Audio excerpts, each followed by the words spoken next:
Hi there, afternoon everybody, and welcome to not quite so sunny afternoon in Plymouth and through Devon. Today we've got Paul talking about connectivity and 5G, which I'm sure we all want to hear about. But before that, I just want to give you a quick roundup of what's going on with BCC and Devon Chamber. As Helen says and Stuart says quite regularly, we, Devon Chamber, in effect, because we wouldn't be anything without the members and without you guys, we have a direct line to government. So it's really important that you feed back any concerns, any questions, really just news back to the Chamber that we can then feed back to BCC, because we do have a voice there that we can use. Just some of the things that are happening at the moment with BCC.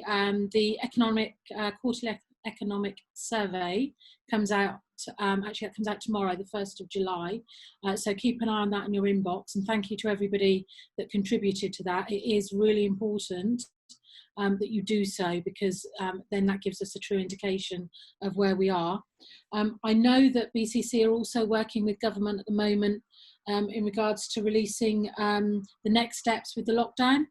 And what's going to happen there, and feeding back on what's going on in our industry, with all of our organisations, and again, what impact that lockdown does or doesn't have. Again, we're working with government in regards to the air quarantine. I think that's been quite popular over the weekend in regards to what's going on with that as well. So we're working with that. Low pay commission, so when it's not all about COVID at the moment, is also about moving forward and what we can do there. So I know that we're working with the Low Pay Commission and evidence that the minimum wage and the difficult areas and what's happening there. So there is an awful lot that is still going on behind the scenes that isn't just COVID related. So please continue to support, engage with your chamber, and feedback everything that we need to know. So that's enough about what's going on with BCC. So without further ado, Paul, who has over 30 years experience in, I did do my research, in digital technology and the ICT sector. Over to you. Thank you for that, Donna. I've actually run out of toes and fingers to count it on, and it's good to see some names and faces that I recognise here, and thank you for the invite. Have we got the slides there, Helen?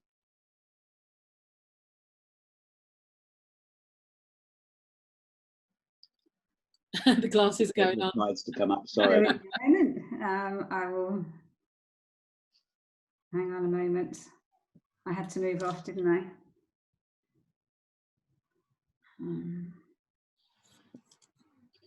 Whilst we're waiting for that, and we'll move to the second slide, which will talk about the economic impact of BT. I've just wanted to contextualise it. The Southwest is a hugely important region for us. We've got just shy of 8,000 employees. That breaks down to about 2,500 across the heart of the Southwest LEP area. So it's a very critical region for us, and that encompasses people working from an engineering perspective, call centre, research, or head office functions like finance, marketing.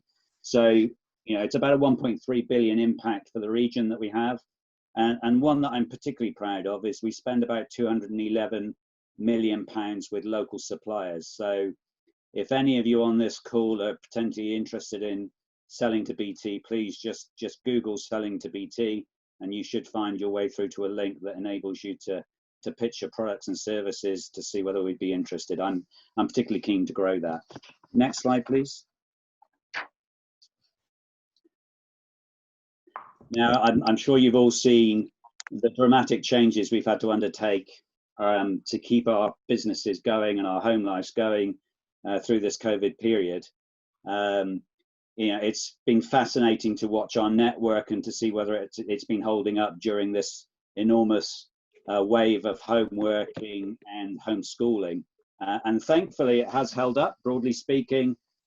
We haven't had any issues coping with all the data that's transiting our network. And funny enough, we've not yet hit the peak that we had pre-COVID, which was the Champions League gain, where something like 18 terabits a second of data was transiting our network. But there's no doubt about it, you have been using the network very extensively. In fact, one of our recent weeks saw 103 petabytes of data go over the network through home working and homeschooling.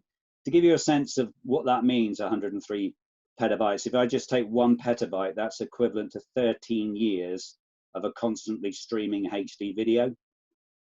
So all of the Zooming that we've been doing and the Microsoft Teams, etc., has definitely been keeping the engineering side busy. But on top of keeping the network running whilst you're all working from home and homeschooling, is we've also been very keen to support our customers through this period. We have 30 million of them. So we've done things like remove the limitations on broadband caps so that people don't have to worry about their bills whilst they're utilizing data at home, especially if they're home working and homeschooling. For the NHS staff, we gave them unlimited data so that they were in constant contact and didn't have to worry about unexpected bills. We've donated devices to those people that haven't got devices that could be vulnerable, so that they've got that online access. Otherwise, we'll just be furthering the digital divide. So a huge amount of support from consumers. Next slide, please. But also for our SMEs, we've been keen to make sure that they're supported through COVID. And of course, we've all been using collaboration tools just like we are using now. The phenomenal growth of Zoom and the use of Teams and other platforms that have meant we've been able to, as best as possible, carry on with the day-to-day in our lives, and perhaps create some new norms as a result of that. So we have provided a number of tools, free collaboration tools for our SME customers to keep them going. So, I urge people to go and have a look on our website and see what we've got there to support you. We're definitely all reviewing, including BT, who's been using collaboration tools for a long time. We're definitely all reviewing what life is going to be like for us post COVID. I mean, I have to say, if we were to total up the environmental gains from whatever it is, 35 of us not traveling somewhere today, and this is just one meeting on one day, I'm sure those environmental gains are pretty strong. Next slide, please.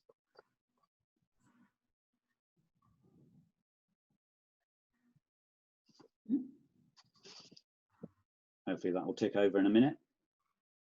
I'm not quite sure why that's not clicking, because I've been pressing the button.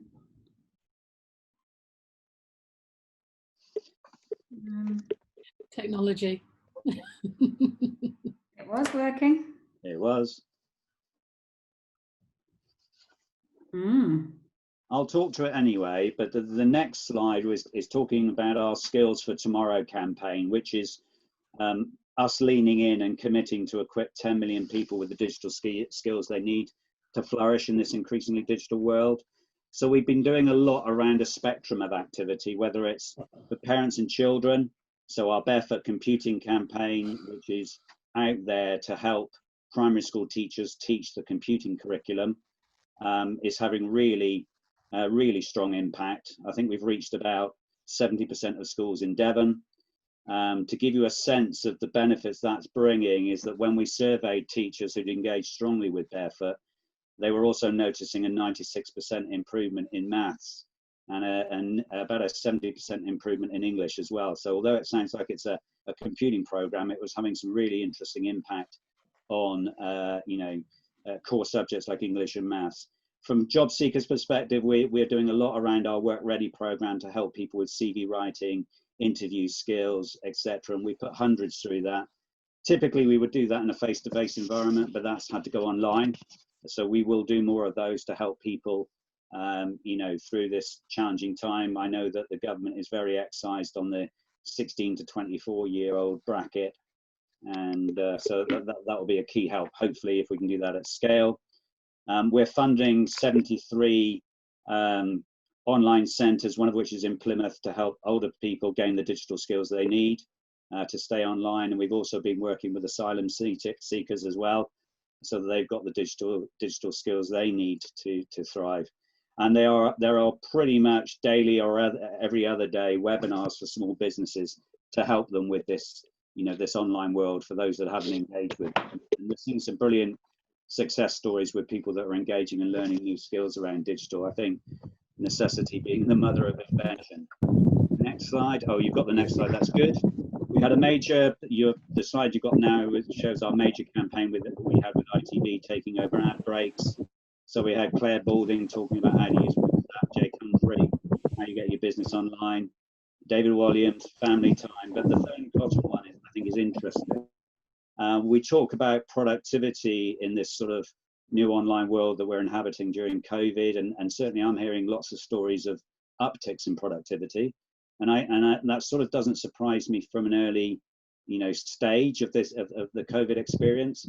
But we do need to keep a very, very close eye on the mental health of our workers as we go through this. We shouldn't underestimate the challenge of making sure that everyone is well in the widest sense as they work more and more from home. Because I get the sense that we will see an awful lot more of this. I'm hearing the likes of Hertfordshire saying that they're anticipating 40% less daily commutes into London post-COVID because of people adapting, using new technologies, and frankly, some of the bigger companies saying maybe we don't need our offices anymore. Next slide, please.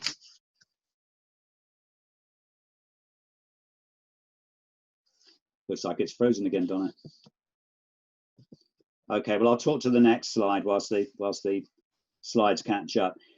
Just reflecting that we're doing quite a lot of work around digital skills, but you also, through your own LEP, the Heart of the South West LEP, have a digital skills partnership. There's some great content in there. All you've got to do is Google it and engage. There's constant refreshes of digital skills content there that you can use for your own business. So there's a plethora of stuff out there, I guess, is what I'm saying. So hopefully no excuses for people not engaging with digital world, and also facilitating their employees to gain these digital skills as well, because that's hugely important. Next slide. And then the one after. So we've talked about what's going on with COVID. We've talked about what we're doing with digital skills. The bit that we're, I guess, known for over the years is around providing digital connectivity to consumers and businesses. I thought I'd put up this graphic from the independent site Think Broadband, and they monitor all of the main fixed networks in the UK in terms of rollout. And these are the stats for Devon, and I've highlighted 4 things that I just want to talk to. The first one on the left, the far left, is the coverage of superfast broadband in Devon, which is just over 90% now. So superfast is defined as 30 megabits and above. And if you've got superfast, then you're probably streaming multiple channels of HD whilst doing other things. So typically it covers the vast majority of people's usage. But I've also circled the ultra-fast stat below it, 27% there. Ultra-fast is also, you can exchange that with gigabit. You sometimes hear, and certainly government is very focused on rolling out gigabit networks. So I guess the thing to point out is in Devon, that journey has already started. That will keep increasing. You'll see more and more fibre to the home delivered across the UK at pace. We've gone to the government and said we aim to reach 20 million premises by the mid-2020s, but we do need government to help us with some barriers like planning permissions and access to land, but we are incredibly serious about ramping that roll up even further. Then the next red oval to the side talks about below 10 megabits per second. So just under 5% of premises in Devon have speeds below 10 megabits per second. So the question is, what can be done about that? Well, the first thing is a lot of those premises could have access to very strong 4G that they could use for home broadband. We're seeing thousands of customers take that as a service where they don't have high fixed broadband speeds. And also the government has launched now the universal service obligation, which gives people the right to request a high-speed connection if they're currently sitting on 10 megabits and below down and 1 megabit and below up. So there is plenty of opportunity there to reduce that figure still further, and we'll be very focused on that. But there's an interesting dynamic that goes on in the background, which this graph is about on the right. If you look at the top left red oval, that's the average speeds that people are using in Devon right now, so about 30 megabits per second. But if you move to the bottom right-hand oval, If everyone actually ordered the speeds that are available to them right now, there would be a massive jump to around an average of 226 megabits per second, which frankly is more than most businesses, even some large businesses, would need. So there is still plenty of capacity out there for people to use where they where they have it right in front of them now, but they just haven't ordered. Next slide, please.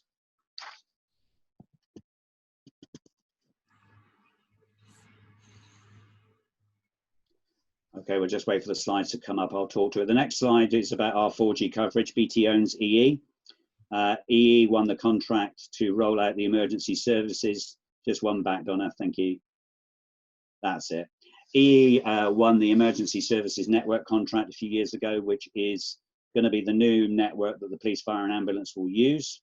And incumbent upon us is to roll out 4G very widely and very deeply. So you're getting a snapshot there of coverage in Devon, showing indoor and outdoor coverage.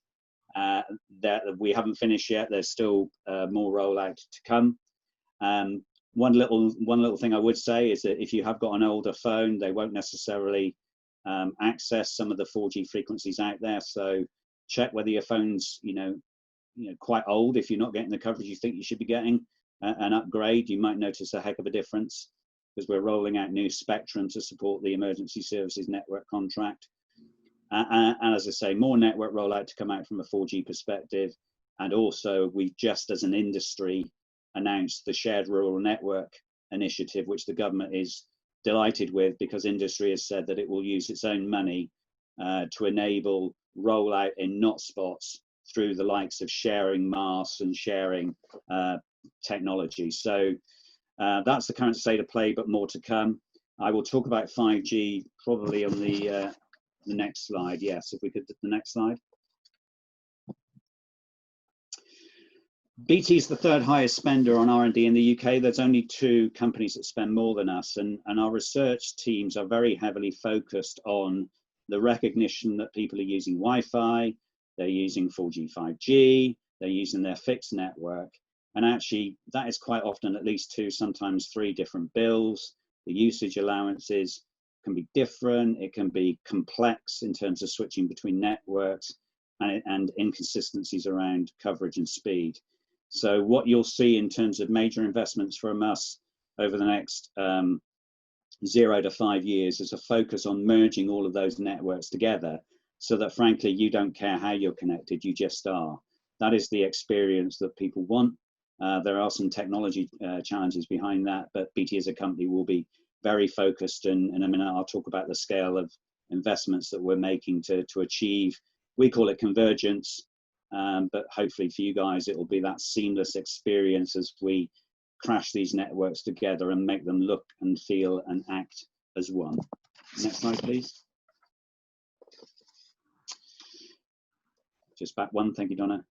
Yeah, so we, at our last results, we announced a £12 billion investment over the next 5 years. We have not changed that view during this COVID exercise. We're absolutely committed, and we've said we're committed to government on that expenditure, and that will be across both our fixed and our mobile networks.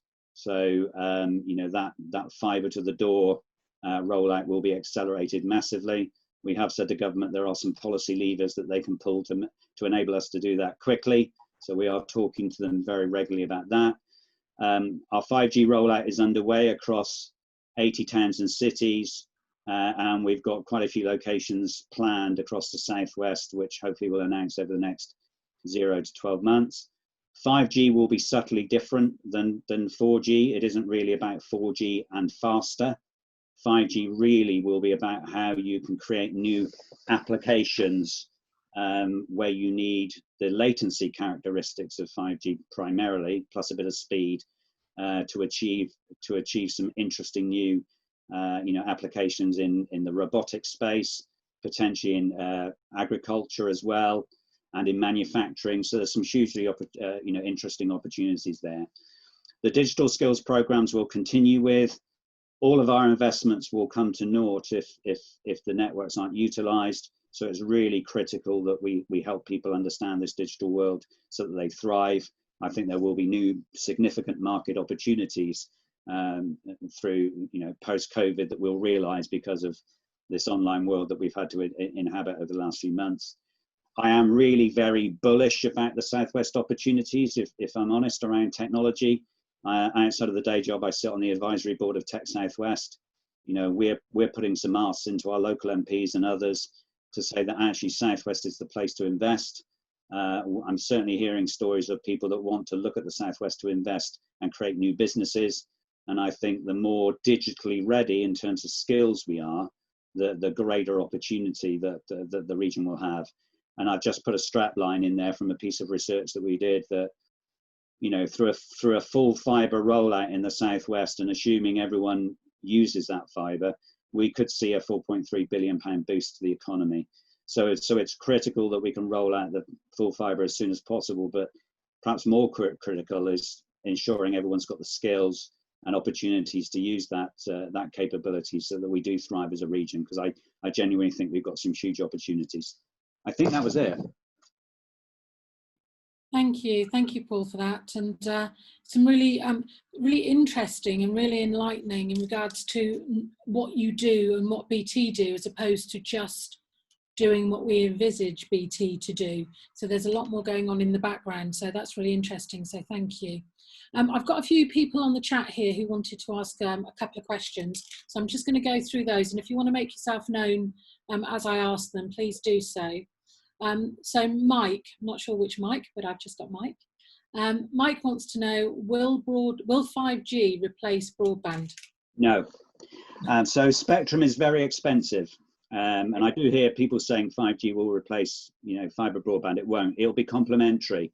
But the cost of rolling out 5G everywhere, and to the extent that you need it to replace fibre, would just be prohibitive and inefficient. You will always be able to push more data down that very, very narrow, hair's breadth of fibre optic than you will over 5G spectrum. So for us, it's about convergence. It's how you take the best of 5G, the best of fibre, and mash them together to create new opportunity and new innovations. So they're complementary, not competing. Okay, hopefully that answered your question, Mike. Yeah, thanks, Paul. No problem at all. I think actually you had another one as well, didn't you? I'm just bringing it in. I thought I saw you do another one. New 5G transmitters or upgrade existing. I think that was from you as well, Mike. Yeah. It's a bit of both. It's a bit of both.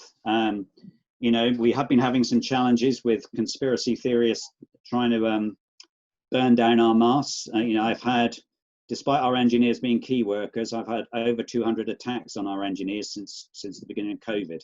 So it's interesting the extent to which we get challenges on rolling out some of this stuff. But in essence, with 5G, you'll probably put it on existing masts.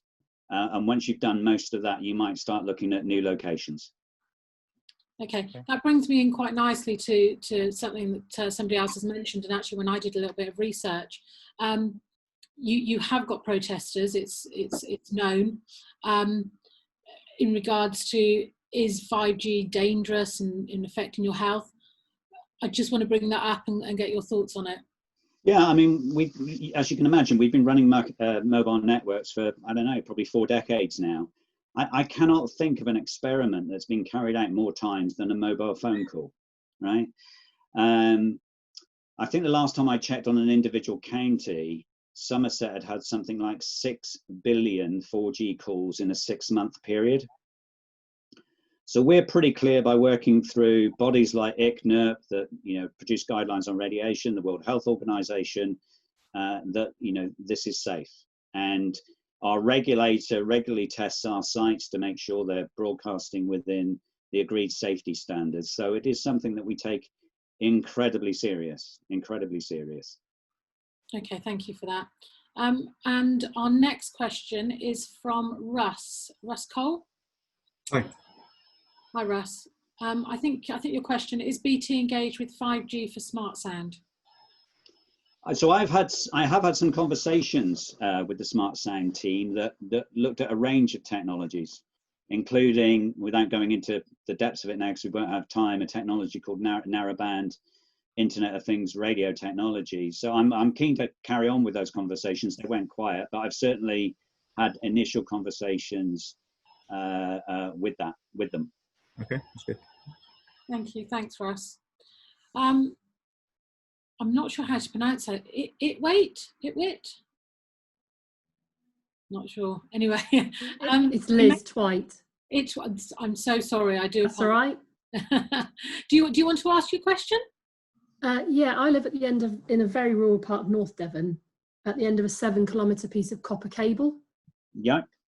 We've been told multiple times that we will not be upgraded. You mentioned that there are ways that we can request an upgrade if we're in the 4.75%. We're actually in the 1.65% of below 2. What can we do? It's worth writing to me with your name, address and telephone number, and the chamber can facilitate that, and I'll look into it for you and signpost to see what we can do.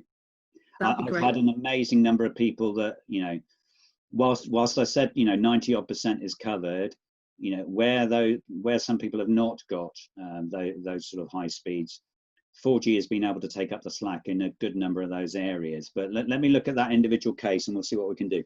We've tried 4G through EE, and we seem to have varied success with it. One neighbour has managed to get a very good response, and we can't get anything. We can't even get 3G. So I live in North Devon, so let me have a look at it for you. Okay, I will do. Thank you. Thank you, and we'd love to facilitate that for you. So I'm sure Helen will get that sorted. Jason Berry. Hi, thanks Paul for your time, very interesting. Rural Gigabit Voucher Scheme. I think it's not very well known. I've had to do a lot of research on it because I live in a hamlet of 60 houses. I just wondered what your take was on the take up of it, and if it should be sort of, if you like, promoted more frequently. Well, we're going to see some major, you know, that there is waiting to be announced a major proposed investment from government to the tune of about 5 billion on what they're calling an outside-in rollout, which is typically, you know, broadband network operators like BT Group through Openreach will roll out to the most densely populated areas first, right? The new 5 billion program that the government's looked at will look at the hardest areas first and then work backwards from that, right? So you've got a potential vehicle for some of the remaining. They can be used very well in conjunction with the likes of the Community Fibre Partnership scheme that Openreach runs, where you as a community can apply for a cost to get the fibre upgrade. And in some cases, we've seen whole communities upgraded using government voucher schemes without any need for, you know, for cash to be involved. It's been funded by the government scheme. So with all these things, it just needs to be looked at individually. And again, I'm more than happy to look at, you know, your individual situation. Just drop me a note. That's very kind and very useful. I'm actually meeting up with Michelle to talk about that this afternoon. Okay. From Openreach. Yeah, that's right. It's a moving feast, but I just wonder how many businesses need to know about its availability as well. Just a thought.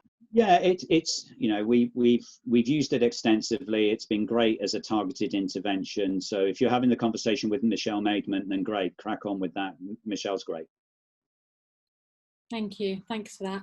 Actually, which brings us nicely on to Limecloud. They're Limecloud. Do you want to come on in or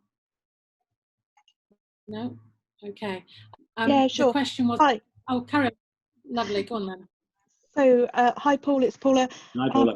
Just to say that obviously we've seen some really good success with the community voucher schemes, but one of the hindrance to them is the time frame that it takes. Is it possible to shorten those time frames so that it's more commercially helpful? You know, there's no doubt about it. If you initiate a conversation with a community fibre partnership, it is probably going to take between, you know, 9 to 15 months to get it done, right? There is a timescale to it. Mm-hmm. And I know that timescale is frustrating. The reality of it is designing a bespoke network rollout for the community does take some time, and then programming in the engineering resource to do that will add to it. Now, we'll always look at the cycle times. Clive Selly, who's the CEO of Openreach, is obsessed with rolling this stuff out further and faster. And I know we've got Sally Bell from Openreach on the call as well, who's more than more than capable of adding into the debate and the feedback to Clive around community expectations. But Clive is incredibly focused on rolling this out further, far and faster. But there's no doubt about it. We are now getting into some areas where it's hard engineering. Cool. Thanks, Paul. Thank you. Thanks, Paul. Paul, one thing I think I remember at the beginning of the year, we had a city conversation and Delt came in and spoke to us and said that, mentioned having full fibre in Plymouth, and it was granted. I think it was about 3 million to be installed in Plymouth to support the third sector and their online systems. Is that right? Where are we with that? I mean, as I noticed, David Palby was one of the names on the. Yes, he's here somewhere. So David will remember me and him sitting together in 2012, it was, I think.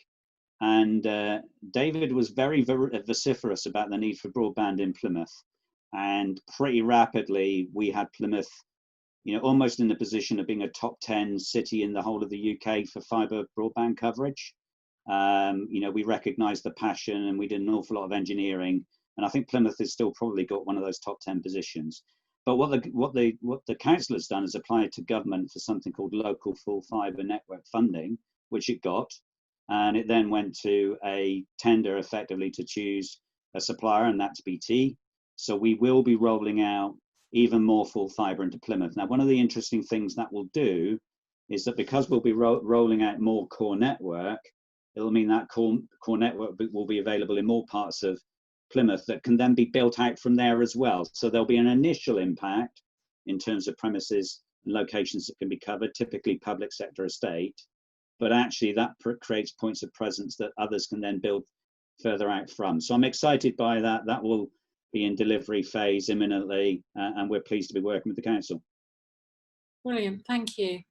Thank you very much. Is there anybody, actually, somebody else mentioned very quickly, security at the moment. There seems to be an ever increasing risk of being hacked or spam, or are you actually experiencing more yourself? Are you seeing a massive increase? Yeah, we employ 3,000 cyber specialists in our company across 16 global operating centres because we're active in over 100 countries. So it's incredibly serious for us, and I think we do a lot to defend the nation, some of which we can talk about, some of which we can't. But I think it's something like in excess of 135 million instances of malware that we deflect from the network every month. But that shouldn't stop people from doing and investing in their own cybersecurity, because, I'm sure if we had the police commissioner here, they'd say that during COVID, if you like, present or physical crime is probably reduced significantly, but the risk around online and fraud haven't. And so never underinvest in your own cybersecurity, whether it's you as a consumer or you as your business. You are only one attack away from a disaster which will impact your reputation and cost you a lot of money and potentially even ruin you as a business. And we've seen some very high profile cases of companies that have been hacked. Yeah, thank you. That's definitely a concern. As a small business owner, that's definitely a concern for us. So thank you. The attackers are getting even more complex. Part of a key chunk of our R&D is to work out how the next forms of attack and next type of attack are going to come. Scary. I've just had actually Andy Fleming said that he works for Delt and they're project managing the LFN program for Plymouth. 131 sites just starting delivery, so that's great news. So that answers a little bit to that question as well. Andy, did you want to come in and say anything? Did you want to ask any questions? Oh, and then I'll go to Ashley. I don't know if Andy wants to come in.